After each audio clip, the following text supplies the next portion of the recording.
ለመሆኑ ዓለምን የፈጠረ አምላክ ለምን ተራበ? የሕይወት ምንጭ የሆነውስ ለምን ጠማኝ አለ? የክብር ባለቤት የሆነውስ ለምን በባሪያዎቹ ፊት በጥፊ ተመታ? ፀሐይስ በቀትር ሰዓት ብርሃኗን ለመከልከል ምን አስገደዳት? ከሁሉም በላይ ግን የሰው ልጅ በደል እንዲህ የበረታው አምላክ ራሱ ካልሞተ በቀር ሌላ መፍትሄ ታጣ ለምንድን ነው? በስመ አብ ወወልድ ወመንፈስ ቅዱስ አሐዱ አምላክ አሜን። ውድ የጥበበ ነፍስ ሚዲያ ቻናል ተከታታዮቻችን የእግዚአብሔር ሰላምና ጸጋ በያላችሁበት ይድረሳችሁ እያልን እነሆ የሰው ልጅ ታሪክ ለሁለት የተከፈለበት ሰማይና ምድር በፍርሃት የራዱበት የፍቅር ጥግ የታየበትና የድኅነታችን ማረጋገጫ ወደ ሆነው እጅግ ምስጢራዊ ሳምንት ወደ ሰሞነ ሕማማት ደርሰናል። ይህ ሳምንት ዝም ብሎ የታሪክ ትረካ የሚቀርብበት ሳምንት አይደለም። ይልቁንም እያንዳንዱን ደቂቃ፣ እያንዳንዱ ቃልና እያንዳንዱ ድርጊት የኔንና የናንተን የነፍስ ዋጋ የሚነግረን ሕያው መንገድ እንጂ። በዚህ ልዩ ዝግጅት ውስጥ ከመርገመ በለስ እስከ ለምለም ቅዳሜ ያለውን ጉዞ በሊቃውንት ትርጓሜ እያሰፋን በታሪክ ውስጥ ተደብቀው የቆዩ መንፈሳዊ ዕንቁዎችን እናወጣለን። በዚህ ሳምንት ራሳችን ከክርስቶስ ሕማም ጋር እንዴት እንደምናዋህድና እያንዳንዳችን በየቤታችን ምን ማድረግ እንዳለብን የሚያሳይ የአበው መመሪያዎችን እናገኛለን። ክቡራትና ክቡራን፣ ይህንን ዝግጅት ተከታትላችሁ ስትጨርሱ ሰሞነ ሕማማትን የምታዩበት ዓይን ይቀየራል። ጭንቅላታችሁን በክርስቶስ ሕማም ውስጥ፣ ብቸኝነታችሁን በጌታ ሰው የለኝም ጩኸት ውስጥ ታገኙታላችሁ። ከሳምንቱ ማብቂያ በኋላ ደግሞ በውስጣችሁ አዲስ የሆነው የሕይወት ብርሃን የታደሰ ተስፋ ይዞላችሁ እንደሚመጣ አልጠራጠርም። አሁን ልባችሁን ለጸጥታ፣ ነፍሳችሁን ደግሞ ለንስሐ አዘጋጁ። የህሊና ጸጥታ ውስጥ ሆነን ያንን እጅግ አስጨናቂ ግን ደግሞ እጅግ አስደሳች የሆነውን የሕማም መንገድ መጓዝ እንጀምራለን። የመጀመሪያ መዳረሻችን የሰኞ የመርገመ በለስ ምስጢር ነው። ዝግጁ ናችሁ? እንግዲያውስ አብረን እንጓዝ። ወደ ቀራንዮ የሚወስደው የዓለምን ዕጣ ፈንታ የሚቀይረው የአስጨናቂ አስደናቂ ጉዞ ዛሬ ይጀምራል። ፀሐይ በቢታንያ ተራሮች ላይ ብቅ ስትል የአይሁድ ምድር ከወትሮ የተለየ የጭንቀት ነፋስ እያስተናገደች ነው። አየሩ በጸጥታ ተሞልቷል። ነገር ግን ያ ጸጥታ ከባድ ማዕበል ከመምጣቱ በፊት ያለ የዝምታ ሰዓት ይመስላል። ዕለቱ ሰኞ ነው። የሕማማቱ የመጀመሪያ እርምጃ የሚጀምርበት ዕለት። ጌታችንና መድኃኒታችን ኢየሱስ ክርስቶስ ከቢታንያ ተነስቶ ወደ ኢየሩሳሌም እያመራ ነው። ደቀ መዛሙርቱ በዝምታ ይከተሉታል። በመካከላቸው ብዙም ንግግር የለም። ምክንያቱም በመምህራቸው ፊት ላይ የሚታየው ጽኑ ዓላማና ሰማያዊ ግርማ ንግግርን ይከለክላል። መንገዱ አድካሚ ነው። ጌታችን በሥጋ እንደኛ ሰው ነውና ተራበም። ለመሆኑ የዓለምን ማዕድ የሚባርክ 5 እንጀራና 2 ዓሣን አብዝቶ 5000 ሕዝብን የመገበ አምላክ እንዴት ይርበዋል? ሊቃውንተ ቤተ ክርስቲያን ሲያብራሩ ረሃቡ የሥጋ ብቻ አልነበረም፣ የሰው ልጅ ፍሬ የማየት ሰማያዊ ራብ እንጂ ይላሉ። ጌታችን በመንገድ ዳር አንዲት የበለስ ዛፍ አየ። በለሷ ከሩቅ ስትታይ ቅጠሏ ይለሰልሳል፣ አረንጓዴነቷም ዓይንን ይማርካል። እንደኛ አመለካከት በጣም ውብና ሕይወት ያላት ዛፍ ትመስላለች። ጌታችን ወደ በለሷ ተጠጋ። ነገር ግን ቅጠል ብቻ እንጂ አንድም ፍሬ አልተገኘባትም። በዚያ ሰዓት ጌታችን አንድ ድንቅ ነገር አደረገም። ለዘላለም ፍሬ አይገኝብሽ አላት። በለሲቱም በቅጽበት ከስሯ ደረቀች። ይህ ታሪክ ምን ይነግረናል? ክቡራትና ክቡራን፣ ይህ በለስ እኔና እናንተ ነን። በለሷ ቅጠል አላት። ቅጠል ማለት ውጫዊ ሃይማኖት ነው። ጾም መጾማችን፣ ቤተ ክርስቲያን መሄዳችን፣ ነጭ ልብስ መልበሳችን፣ ይህ ሁሉ ቅጠል ነው። ነገር ግን ጌታችን ወደ እኛ ሲቀርብ የሚፈልገው ቅጠልን ሳይሆን ፍሬን ነው። ፍሬው ፍቅር፣ ትሕትና፣ ምጽዋትና ንጽሕና ነው። ሊቃውንት እንዲህ ይላሉ፣ በለስ ፍሬዋን በቅጠሏ ውስጥ ትደብቃለች፣ ሰውም ኃጢአቱን በግብዝነት ቅጠል ውስጥ ይደብቃል። ጌታችን በለስን መርገሙ፣ ዛፍን መጥላቱ ሳይሆን በእኛ ውስጥ ያለውን ግብዝነትና ፍሬ አልባ ሕይወት መጥላቱ ነው። ቅዱስ አባታችን ዮሐንስ አፈወርቅ እንዲህ ይላል፣ እግዚአብሔር በአንተ ዘንድ መጥቶ የሚፈልገው ቃላትን ሳይሆን ሕይወትን ነው። ወዳጄ ሆይ የሕማማቱ ሳምንት ሲጀምር ራስህን ጠይቅ። በሕይወትህ ውስጥ ቅጠል ብቻ አብዝተህ ይሆን? ዛሬውኑ ያንን የግብዝነት ቅጠል አውልቀ ጣልና ወደ እውነተኛው ፍሬ ተመለስ። ከመርገመ በለስ በኋላ ጉዞ ይቀጥላል። ጌታችን ቀጥታ ወደ ኢየሩሳሌም ቤተ መቅደስ ገባ። በዚያ ያየው ነገር እጅግ የሚያሳዝን ነበር። የአምላክ ቤት የጸሎት ቤት መሆኑ ቀርቶ የንግድ ስፍራ ሆኗል። የርግብ ሻጮች፣ የገንዘብ ለዋጮች፣ ሌቦች መቅደሱን ሞልተውታል። እዚህ ጋር ነው ጌታችን የሰላም አምላክ ብቻ ሳይሆን የጽድቅ ፈራጅም መሆኑን ያሳየን። ገመድ አበጀና ሰነጠቀም። በመቅደሱ ያሉትን የገንዘብ ለዋጮችን ጠረጴዛ ገለባበጠም። ቤቴ የጸሎት ቤት ይባላል፣ እናንተ ግን የሌቦች ዋሻ አደረጋችሁት ሲል በታላቅ ድምፅ ተናገረም። ይህ ትዕይንት ለደቀ መዛሙርቱ አስገራሚ ነበረም። ያ በደግነቱና በየዋህነቱ የሚታወቀው መምህር ዛሬ አንበሳ ግርማ ይዞ መቅደሱን ሲያጸዳ ማየት ትልቅ ትዕይንት ነበር። የእግዚአብሔር ቤተ መቅደስ ሕንፃ ብቻ አይደለም፣ እያንዳንዳችን ሰውነታችን የእግዚአብሔር መቅደስ ነው። ቅዱስ ጳውሎስ ሰውነታችሁ የመንፈስ ቅዱስ መቅደስ እንደሆነ አታውቁምን ይለናል።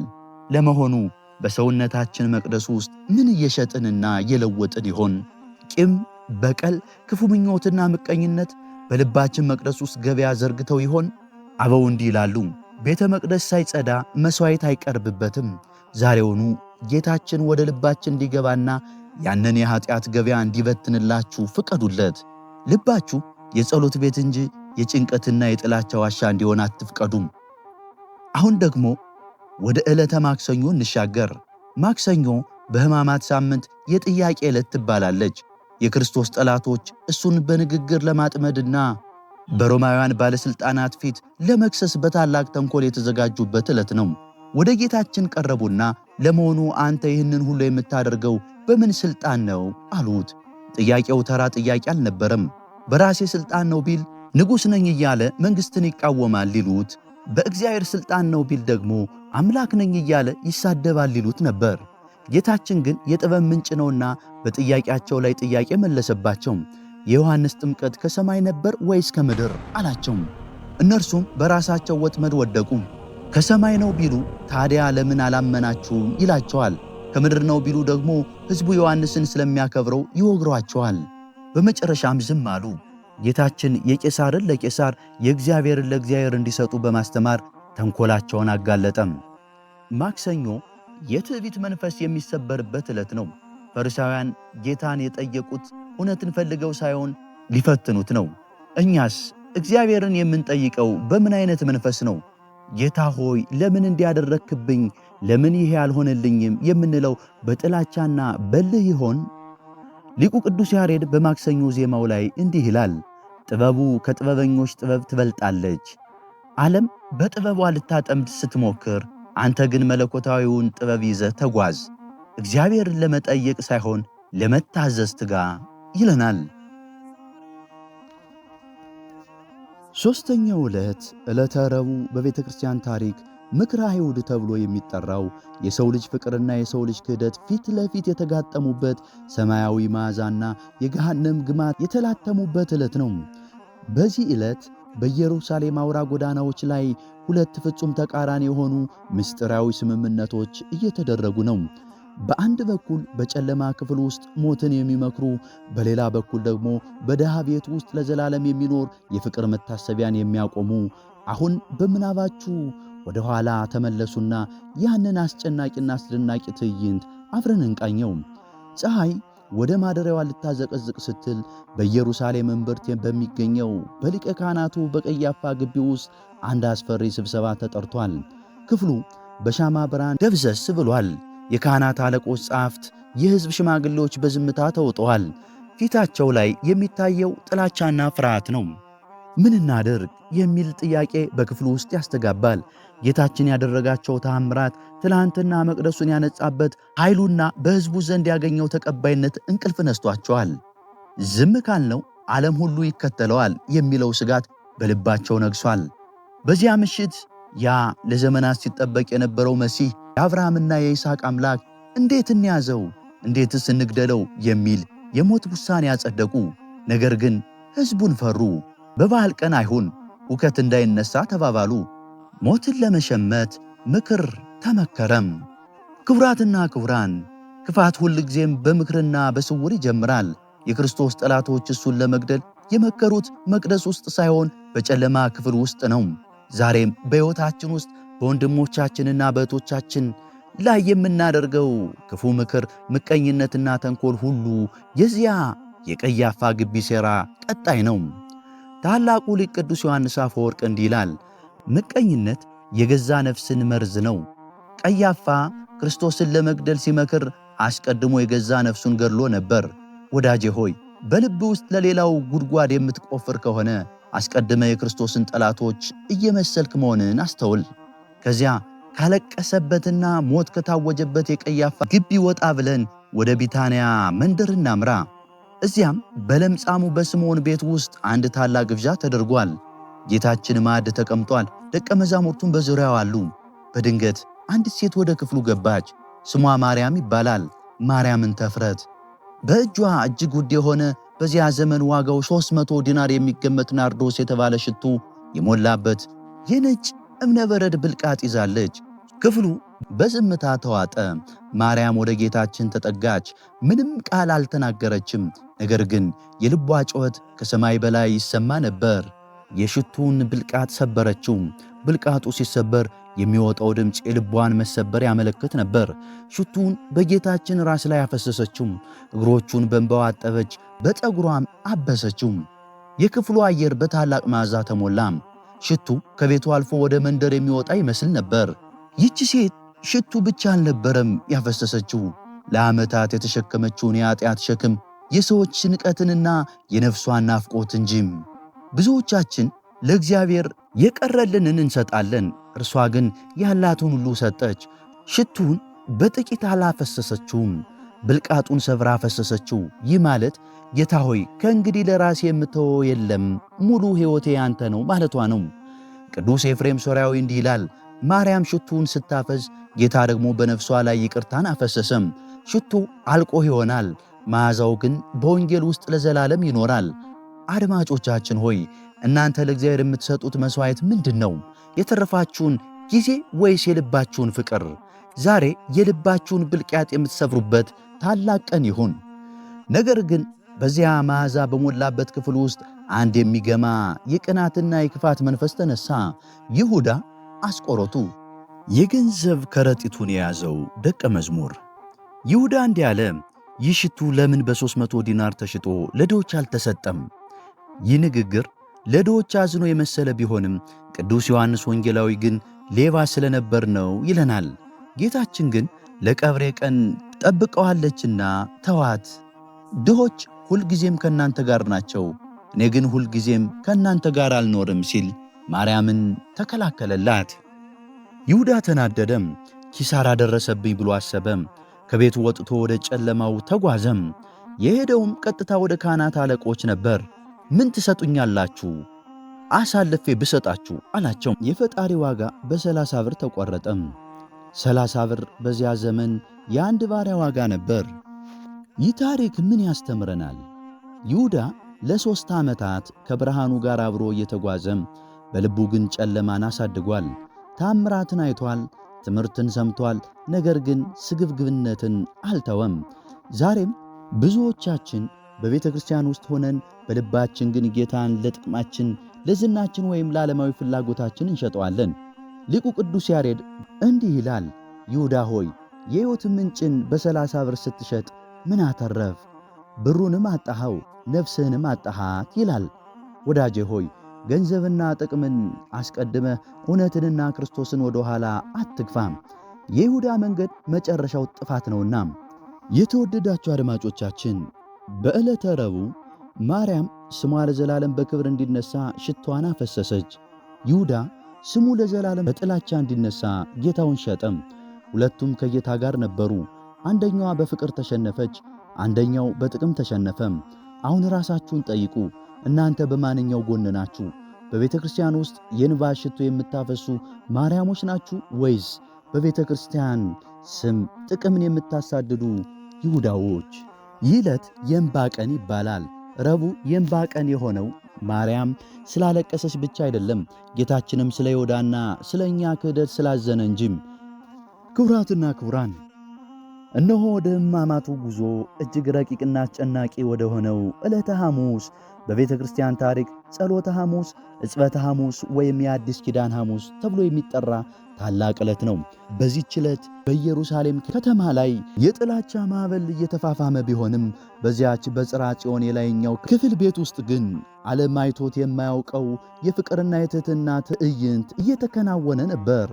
ዛሬ በዚህች ዕለት አምላክ ለፍጥረቱ ወገቡን የታጠቀበት የሰማይና የምድር ጌታ በባሪያዎቹ እግር ስር የተንበረከከበት ዕለት ነበረ። አሁን ከ2000 ዓመታት በፊት ወደ ነበረችው ያቺ ምስጢራዊ ምሽት በሕሊናችሁ ተከተሉን። የማታው ድባብ ሰፍኗል። ጌታችንና ደቀ መዛሙርቱ በማዕድ ተቀምጠዋል። በድንገት ግን ማንም ያልገመተው ነገር ሆነም። ያ ፀሐይን በብርሃን የሸለመው ደመናትን የሰማይ ሰረገላ ያደረገው ጌታ ከመቀመጫው ተነሳም። ልብሱን አወለቀም። ማበሻን ጨርቅ ፎጣ ወገቡ ላይ ታጠቀም። በመታጠቂያው ውሃ ጨመረም። ደቀ መዛሙርቱ በድንጋጤ እርስ በርሳቸው ተያዩ። ምን ሊያደርግ ነው የሚል ጥያቄ በልባቸው ውስጥ ይመላለሳል። ጌታችን ግን ዝም ብሎ ወደ እያንዳንዳቸው መቅረብ ጀመረም። የዓለምን መሠረት የጣሉ እጆቹ የደቀ መዛሙርቱን እግር አዋራ ማጠብ ጀመሩ። ጴጥሮስ ጋር ሲደርስ ጴጥሮስ መቆጣጠር አቃተው። ጌታ ሆይ አንተ የኔን እግር ታጥባለህ ብሎ ጮኸም። ጌታችን ግን እኔ የማደርገው አንተ አሁን አታውቅም፣ በኋላ ግን ታውቀዋለህ አለው። ጴጥሮስ ለዘላለም አታጥበኝም ቢልም ጌታችን ካላጠብኩ ከእኔ ጋር ዕድል የለህም ሲለው በታላቅ ፍርሃት ጌታ ሆይ እግሬን ብቻ ሳይሆን እጄንም ራሴንም ጭምር ብሎ ተንበረከከም። ይህ ታሪክ የሚነግረን ትሕትና ማለት ዝቅ ማለት ብቻ አይደለም። ትሕትና ማለት ከራስ በላይ ለሌላው መኖር ነው። ጌታችን እግራቸውን ያጠባቸው ሊክዱት ሊሸሹትና ሊለዩት ለነበሩት ደቀ መዛሙርት ነበር። እኔ ጌታና መምህር ስሆን እግራችሁን ካጠብኩ እናንተ ደግሞ እርስ በርሳችሁ እግራችሁን ትታጠቡ ዘንድ ይገባችኋል ሲል ዘላለማዊውን የፍቅር ሕግ ሰጠን። ቅዱስ ዮሐንስ አፈወርቅ እንዲህ ይላል፣ አምላክ እግርህን ሲያጥብልህ ካየህ በኋላ እንዴት ወንድምህን ለመናቅ ትደፍራለህ? ትሕትና የሰማይ ደጅ መክፈቻ ቁልፍ ናት። ወዳጄ ሆይ በዚህ ሳምንት ውስጥ በልብህ ያለውን የትዕቢት መንፈስ አውልቀህ ጣል። በትሕትና ተንበርከክ። ሌላውን ማገልገል ስትጀምር ያን ጊዜ ክርስቶስን ትመስላለህ ይለናል። ከዕጽበቱ በኋላ ጌታችን ወደ ማዕዱ ተመለሰም። ይህ ማዕድ የኦሪት መሥዋዕት ሽሮ አዲሱን ዘላለማዊውን መሥዋዕት የሚሰጥበት ነው። ጌታችን ኅብስቱን አነሣ፣ ባረከ፣ ቆረሰና ለደቀ መዛሙርቱ ሰጣቸው። እንካችሁ ብሎ ይህ ስለ እናንተ የሚቆርስ ሥጋዬ ነው አላቸው። ጽዋውንም አነሳና ሁላችሁም ከእርሱ ጠጡ፣ ይህ ስለ ብዙዎች ለኃጢአት ይቅርታ የሚፈስ የአዲስ ኪዳን ደሜ ነው አላቸው። ይህ ሰዓት የሰው ልጅ ከእግዚአብሔር ጋር ዳግመኛ የተዋሃደበት ታላቅ ምስጢር ነው። ከዚህ በፊት እንስሳት ይታረዱ ነበር። ዛሬ ግን የታረደው ራሱ ባለቤቱ ነው። ጌታችን ይህንን ለመታሰቢያ ያድርጉት ሲል ቤተ ክርስቲያንን በደሙ መሠረታት። ነገር ግን በዚያ የቅድስና ማዕድ ላይ አንድ የክህደት ጥላ ነበረም። ይሁዳ ጌታችን ከእናንተ አንዱ አሳልፎ ይሰጠኛል ሲል ሁሉም ደነገጡ። ይሁዳ ግን ያንን የሕይወት እንጀራ ተቀብሎ እንደወጣ ወንጌላዊው ሌሊትም ነበር ይለናል። በይሁዳ ልብ ውስጥ የክህደት ጨለማ ነገሰም። ይህ ለእኛ ምን ይነግረናል? ቁርባን ማለት ከክርስቶስ ጋር አንድ መሆን ነው። ዛሬም በቤተ ክርስቲያን የምንቀበለው ያንኑ በጸሎተ ሐሙስ የተሰጠውን መለኮታዊ ምግብ ነው። እኛስ ይህንን ታላቅ ምግብ ስንቀበል በምን አይነት ልብ ይሆን? እንደ ማርያም በፍቅር ወይስ እንደ ይሁዳ በክህደት? ቅዱስ ኤፍሬም ሶርያዊ እንዲህ ይላል፣ ይህ እንጀራ ተራ ምግብ አይደለም፣ በእሳት የተጋገረ መለኮታዊ እሳት ነው። የሚበላውን ያነጸዋል፣ የማይገባውን ግን ያቃጥለዋል ይለናል። አድማጮቻችን ወደ እግዚአብሔር ማዕድ ስትቀርቡ በንስሐና በፍቅር መዘጋጀት ግድ ይለናል። ከማዕዱ በኋላ ጌታችንና ደቀ መዛሙርቱ ወደ ደብረ ዘይት ተራራ ወደ ጌቴሴማኒ የአትክልት ስፍራ አመሩ። ጨለማው በርትቷል። የዝምታው ግርማ ያስፈራል። ጌታችን ነፍሴ እስከ ሞት ድረስ አዘነች ብሎ ለደቀ መዛሙርቱ ነገራቸው። ሦስቱን ጴጥሮስን፣ ያዕቆብና ዮሐንስን ይዞ ጥቂት ፈቀቅ አለም። በዚያ ጊዜ በብቸኝነት ሰዓት ጌታችን በምድር ላይ ተደፋም። የዓለም ኃጢአት ሁሉ በእርሱ ላይ ተጭኗል። ያ የሚጠጣው የሕማም ጽዋ እጅግ መራራ ነበር። አባት ሆይ ቢቻልስ ይህች ጽዋ ከኔ ትለፍ፣ ነገር ግን የኔ ፈቃድ ሳይሆን የአንተ ፈቃድ ይሁን እያለ ጸለየም። ጭንቀቱ እጅግ የበረታ ስለነበር ላቡ እንደ ደም ነጠብጣብ ወደ መሬት ይፈስ ነበር። መላእክት ሊያጽናኑት ከሰማይ ወረዱ። ደቀ መዛሙርቱ ግን በሐዘንና በድካም ተኝተው ነበር። 3 ጊዜ መጥቶ አነቃቸው። ከእኔ ጋር አንዲት ሰዓት እንኳን ልትተጉ አልቻላችሁምን ብሎ ጠየቃቸው። ወደ ፈተና እንዳትገቡ ትጉና ጸልዩም አላቸው። ይህ ታሪክ ምን ያስተምረናል? ጌቴሴማኒ የታዛዥነት ስፍራ ናት። ጌታችን እንደ ሰውነቱ መከራውን ቢፈራም ለአባቱ ፈቃድ ግን ራሱን አሳልፎ ሰጠም። እኛስ መከራና ፈተና ሲመጣብን ምን እናደርጋለን? እንደ ደቀ መዛሙርቱ እንተኛለን ወይስ እንደ ጌታችን እንጸልያለን? ፈቃድ ይሁን ማለት ትልቁ የድል መንገድ ነው። አረጋዊ መንፈሳዊ እንዲህ ይላል፣ ጸሎት የነፍስ እስትንፋስ ናት። በጌቴሴማኒ የፈሰሰው የደም ላብ ለእኛ የሕይወት ጠል ይሆናልና ይለናል።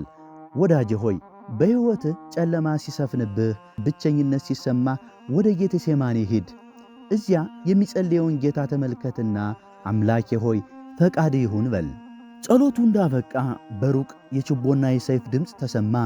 ይሁዳ መራሹ ጭፍራ መጣ። ይሁዳ አስቀድሞ እኔ የምስመው እርሱ ነው ያዙት ብሎ ምልክት ሰጥቶ ነበር። ወደ ጌታችን ቀረበና መምህር ሆይ ሰላም ላንተ ይሁን ብሎ ሳመው። ጌታችን ግን በታላቅ ትዕግሥት ይሁዳ ሆይ በመሳም የሰውን ልጅ አሳልፈ ትሰጣለህን አለው። ያ መሳም የፍቅር ሳይሆን የክህደት ነበር። ጭፍሮቹ ሊይዙት ሲመጡ ማንን ትፈልጋላችሁ አላቸው። የናዝሬቱን ኢየሱስ ሲሉ እኔ ነኝ አላቸው። በዚያ ሰዓት በመለኮታዊ ግርማው ሁሉም ወደ ኋላ ተመልሰው ወደቁም። ጴጥሮስ በድንገት ሰይፉን መዞ የሊቀ ካህናቱን ባሪያ ማልኮልን ጆሮውን ቆረጠው። ጌታችን ግን ሰይፉን ወደ ሰገባው ክተት፣ ሰይፍ የሚያነሱ ሁሉ በሰይፍ ይጠፋሉ አለው። የተቆረጠውን ጆሮ ዳሶ ፈወሰው። በመከራው መካከል እንኳን ጠላቱን የሚምር አምላክ። ከዚያም እንደ ወንጀለኛ አስረው ወደ ሊቀ ካህናቱ ግቢ ወሰዱት። ደቀ መዛሙርቱም ጥለውት ሸሹም። ክቡራትና ክቡራን፣ በዚች በዕለተ ሐሙስ ጉዟችን አምላክ እግር ሲያጥብ፣ ጌታ ራሱን ምግብ አድርጎ ሲሰጥ፣ ፈጣሪ በላብና በደም ሲጸልይ፣ ወዳጅ በጠላትነት ሲመጣ አይተናል። ዛሬ ትእዛዘ ሐሙስ ነው። ጌታችን እርስ በርሳችሁ ተዋደዱ የሚል አዲስ ትእዛዝ የሰጠበት ዕለት። ዛሬ ራሳችሁን ጠይቁ። በልባችሁ ውስጥ ለሰው የምታሳዩት የይሁዳ መሳም የውሸት ፍቅር አለ ወይስ እንደ ጌታችን ጠላቶቻችሁን እንኳን የምትምር ልብ አላችሁ? ይህ ምሽት የብቸኝነት ምሽት ነበር፣ ጌታችን ስለኛ ተይዞ የታሰረበት። ክቡራትና ክቡራን፣ እነሆ የሰው ልጅ ታሪክ ወደ ተፈጸመበት፣ ሰማይና ምድር ትንፋሻቸውን ወደ ያዙበት፣ መላእክት በፍርሃት ክንፎቻቸውን ወደ ሰወሩበት የመጨረሻውና ታላቁ ዕለት ዕለተ ዓርብ፣ የስቅለተ ዓርብ ወይም መልካሙ ዓርብ ደርሰናል። በዚህች ዕለት በኢየሩሳሌም አደባባዮች ላይ የሚሰማው የግርፋት ድምፅ፣ የክፋት ጩኸትና የመስቀሉ ከባድ ድምፅ፣ የመስቀሉ ጓጓታ ነው። ዛሬ አምላክ ስለ ሰው ልጅ ፍቅር ሲል ራቁቱን የቆመበት፣ በጥፊ የተመታበትና ደሙን ጠብታ በጠብታ ያፈሰሰበት ዕለት ነው። አሁን ሕሊናችሁን ሰብስቡ። ያንን አስጨናቂና አስደናቂ የሆነውን የቀራንዮ ጉዞ አብረን እንጀምር። ከጌቴሴማኒ እስራት በኋላ ሌሊቱን ሙሉ ጌታችን ሰላም አላገኘም። ከሐና ወደ ቀያፋ፣ ከቀያፋ ወደ ጲላጦስ፣ ከጲላጦስ ወደ ሄሮድስ እያንገላቱ ጎተቱት። ዓለምን የሚዳኘው አምላክ በዓለም ፍርድ ቤት ፊት ቆመም። በጲላጦስ ግቢ ውስጥ የግርፋቱ ትርኢት ተጀመረም። ገራፊዎቹ በሮማውያን የግርፋት መሳሪያ ፍላግለም ጀርባውን ሲነርቱት ደሙ እንደ ፏፏቴ ይፈሳል። ራሱ ላይ የሾህ አክሊል ተደፋበት፣ ፊቱ ላይ ተተፋበት። የአይሁድ ንጉሥ ሆይ ሰላም ላንተ ይሁን እያሉ ተሳለቁበት። ያ መላእክት ፊቱን ለማየት የሚፈሩት አምላክ ዛሬ በኃጥአን ምራቅ ተጨማለቀም። አድማጮቻችን፣ ጌታችን የተገረፈው እኛ ከኃጢአት ግርፋት እንድንድን ነው። እርሱ የተዋረደው እኛ የክብር ልብስ እንድንለብስ ነው። ዛሬ ስንሰደብ፣ ስንናቅ ወይም ግፍ ሲደርስብን ያንን በጲላጦስ ግቢ ራቁቱ ቆሞ የተገረፈውን ጌታ እናስብ። የእኛ ቁስል የሚፈወሰው በእርሱ ቁስል ነውና። ቅዱስ ኤፍሬም ሶርያዊ እንዲህ ይላል፣ የግርፋቱ ድምፅ በሰማይ ያሉትን መላእክት አስደነገጠም። የፈጣሪ ደም መሬቱን ሲያርሰው ግን ሲኦል ተንቀጠቀጠች። ወዳጄ ሆይ በደል ሲደርስብህ አታማርር። ክርስቶስ ስለ አንተ የተቀበለውን ውርደት እያሰብ በትዕግሥት ጽና። ጲላጦስ ስቀሉት የሚለውን ፍርድ ካጸደቀ በኋላ ከባድ የመስቀል እንጨት በደከመው ትከሻው ላይ ተጫነም። ጌታችን ወደ ቀራንዮ ተራራ መውጣት ጀመረ። መንገዱ ዳገት ነው። ፀሐዩ ይፋጃል፣ እርሱ ግን ደም እየፈሰሰው ይጓዛል። በመካከሉ ደከመውና ወደቀም። በዚያ ሰዓት ቀሬናዊ ስምዖን መስቀሉን እንዲያግዘው ተገደደም። ሊቃውንት ሲተረጉሙ ስምዖን መስቀሉን ተሸከመ ማለት እኛም የክርስቶስን መከራ እንድንጋራ የቀረበልን ጥሪ ነው ይላሉ። በጎዳናው ዳር የኢየሩሳሌም ሴቶች ያለቅሱ ነበር። ጌታችን ግን ዞር ብሎ የኢየሩሳሌም ሴቶች ሆይ ለእኔ አታልቅሱ፣ ይልቁንም ለራሳችሁና ለልጆቻችሁ አልቅሱ አላቸው። ይህ ለእኛ ምን ይነግረናል? የቀራንዮ መንገድ የንስሐ መንገድ ነው። መስቀሉ የኀጢአታችን ምልክት ነው። እኛም በሕይወታችን ውስጥ መስቀላችንን ተሸክመን ክርስቶስን ልንከተለው ይገባል። መከራ ሲበዛብን መስቀሉን አንጣለው። ስምዖን እንደረዳው ሁሉ ጌታችን እኛን ሊረዳን በመንገዳችን ላይ አለም። አረጋዊ መንፈሳዊ እንዲህ ይላል፣ መስቀል የክርስቲያን ጌጥ ነው። ያለ መስቀል ወደ ትንሣኤ የሚወስድ መንገድ የለም። አድማጮቻችን ዛሬ በሕይወታችሁ ላይ የከበዳችሁ መስቀል በደስታ ተሸከሙ፣ መጨረሻው ድል ነውና። ቀኑ 6 ሰዓት ቀትር ሲሆን ጌታችን በቀራንዮ አደባባይ ሰቀሉት። እጆቹንና እግሮቹን በትላልቅ ችንካሮች ቀረቀሩት። በግራና በቀኝ 2 ወንበዴዎች ተሰቀሉ። በዚያ በታላቅ ሥቃይ መካከል ጌታችን 7 አስገራሚ ቃላትን ተናገረም። አባት ሆይ የሚያደርጉትን አያውቁምና ይቅር በላቸው አለ። ለገዳዮቹ ይቅርታን ለመነ። ሁለተኛው በገነት ከኔ ጋር ትሆናለህ ንስሐ ለገባው ወንበዴ መንግሥተ ሰማያትን ሰጠም። ሦስተኛው እነኋት እናትህ እነሆ ልጅሽ፣ እኛን ለእመቤታችን ቅድስት ድንግል ማርያም እሷንም ለእኛ ሰጠን። አራተኛው አምላኬ አምላኬ ለምን ተውከኝ አለ። የሰውን ልጅ ብቸኝነት ተጋራ። አምስተኛው ጠማኝ አለ። የነፍሳችንን መመለስ ተጠማ። ስድስተኛው ተፈጸመ አለ። የድኅነት ሥራ ተከናወነ ማለቱ ነው። ሰባተኛው አባት ሆይ ነፍሴን በእጅ አደራ ሰጣለሁ አለም። ሕይወቱን በፈቃዱ ሰጠም። 9 ሰዓት ሲሆን ፀሐይ ጨለመ፣ ጨረቃ ደም ለበሰች፣ ምድር ተናወጠች፣ መቃብር ተከፈቱ። የቤተ መቅደስ መጋረጃ ከላይ እስከታች ለ2 ተቀደደም። አምላክ ስለ ሰው ልጅ ሞተ። የሕይወት ምንጭ የሆነው ጌታ በመስቀል ላይ ነፍሱን ሰጠም። ቅዱስ ያሬድ እንዲህ ይላል፣ ፀሐይ ፈጣሪዋን ራቁቱን ስታይ ብርሃኗን ሰወረች፣ ምድርም የፈጣሪዋን ደም ሲፈስባት ደነገጠች። አድማጮቻችን ዛሬ በስቅለቱ ፊት ቆመን ራሳችንን እንጠይቅ። ያ የፈሰሰው ደም እኔን ለማጠብ ነው፣ ያ የቆሰለው አካል እኔን ለመፈወስ ነው እንበል። ከዓርብ ምሽት በኋላ ጉዞ ወደ መቃብር ወደ ሲኦል ይሸጋገራል። ዮሴፍና ኒቆዲሞስ የጌታን ሥጋ በንጹሕ በፍታ ከፍነው በአዲስ መቃብር ቀበሩት። አይሁድ መቃብሩን አሳተሙ፣ ጭፍሮችም እንዲጠብቁ አደረጉ። ነገር ግን በምድር ላይ ሐዘን፣ ጸጥታ በሰፈነባት በዚያ ሰዓት በሲኦል ውስጥ ታላቅ ድል እየተከናወነ ነበር። ቀዳም ስዑር የተሻረች ቅዳሜ ትባላለች። ጌታችን በሥጋ በመቃብር ሲያርፍ፣ በነፍሱ ግን ወደ ሲኦል ወረደም። የብረት መዝጊያዎችን ሰባበረ፣ የናስ በሮችን ቀጠቀጠም።